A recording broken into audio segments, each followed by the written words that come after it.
Are you struggling to set up automatic deployment for your Angular app using AWS CodeBuild? You're not alone. Today, we're diving into a common challenge many developers face.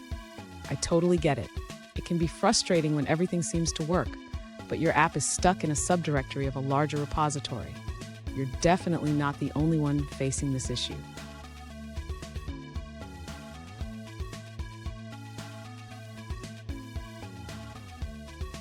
Here's the specific question we're addressing today. One user asked, is there a way to specify a directory inside a GitHub repository so that the build only triggers if that subdirectory changes? Sounds familiar? Let's explore this together.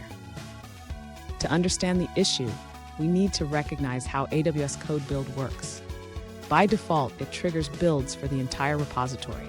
But what if you only want to build when changes occur in a specific directory? Let's break it down.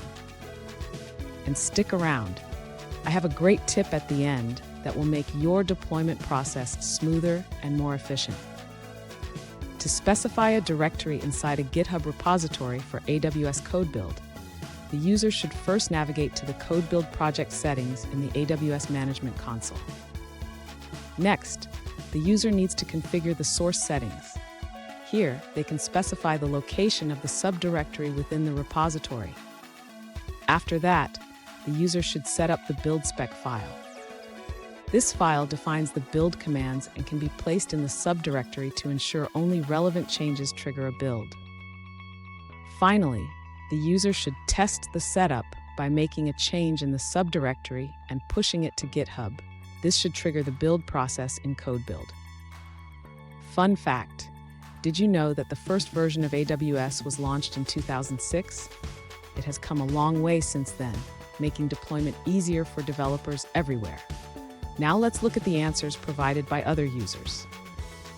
One alternative approach is to specify the directories in the build spec for AWS CodeBuild.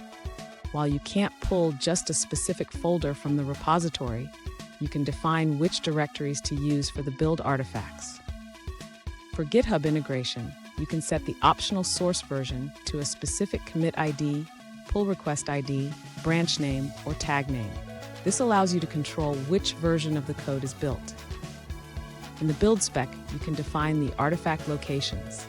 This includes specifying files or directories that contain the build output, allowing for flexibility in managing your build artifacts.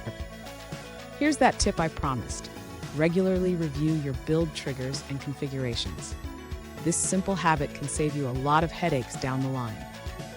And there you have it. You now know how to set up AWS CodeBuild to only trigger for specific directories. If you found this video helpful, please subscribe for more tips and tricks on deployment.